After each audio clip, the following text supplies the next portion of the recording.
guys? Mark Ferrasci, ProTech Dog Training. I wanted to run Luna through the agility, and I've got a real far back camera set, so I won't be able to talk to the camera when I'm up here doing this, but I want you to notice some things. First off, the rules of agility, right? We start building, agility is for confidence in my world, right? I don't do a sport of agility, I do agility to build confidence in the animal because I'm going on to things that need confidence and protection, etc. Any dog goes through this. I want this dog to be stable and not to be insecure. So agility is what helps us with that. So the first off is we don't have any pinch, any choke, any type of correction. It's on the flat collar, okay? Because we're trying to build the dog's confidence. We're not going to have any corrections associated with it at all, if at all possible. There are times that I break that rule, but it's because I know what I'm doing and I'll work the dog through it, but it's very rare that I do. It's the rule, basically, the general rule is no corrections on agility, right? So then I have food and I do what I call a find it. And you guys have been watching me for a while. You've seen me put the food down and say find it, find it. Well, the reason I'm doing that is I'm getting the dog to be cued in on my hands and to slow down because he's looking for the food. It also takes the dog's drive state out of a worried state of mind. If the dog is worried and nervous, they're going to have more tendency to either speedboat it, go real fast and fall off, or trip and fall because they're not paying attention, their focus isn't right? Because my mind is worried. It happens with the dog is beginning this stuff in the very beginning a lot. So we do this little game, we say find it, we put the dog food down right in front of the dog, and the dog is going to slow down and their brain goes to a different drive state, different place, right?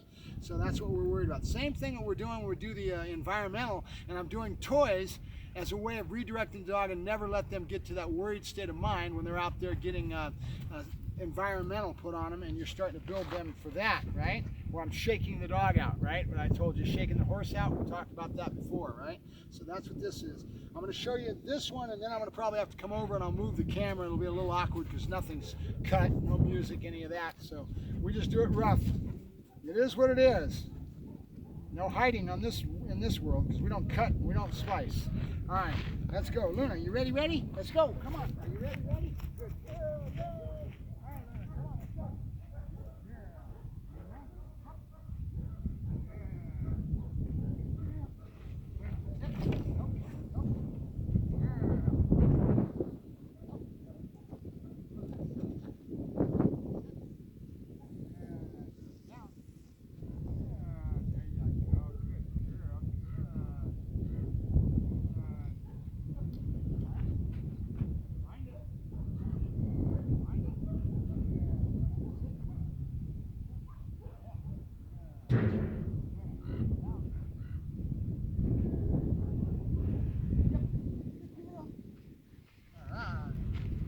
Good dog.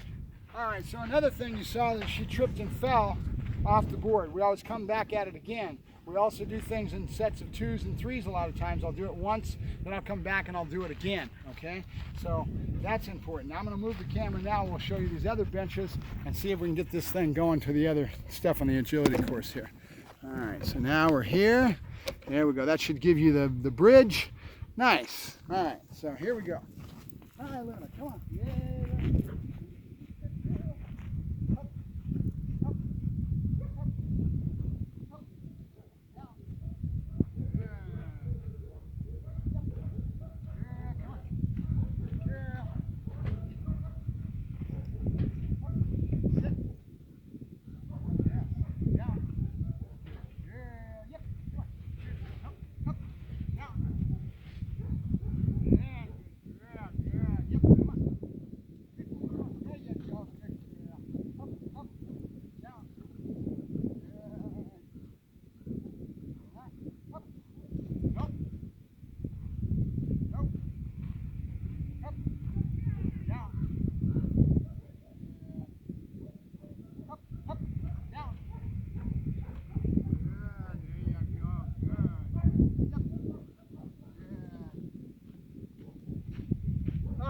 So a little bit of accent points on that one.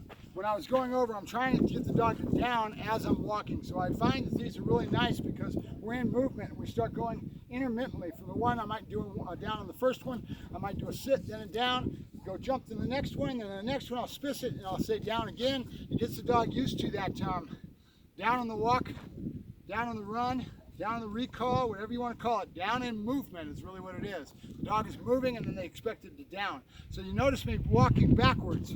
That's what I'm doing. I'm accenting that I'm going to stay moving. Okay, and we start that routine on the ground. There's a whole nother way of starting down on the walks.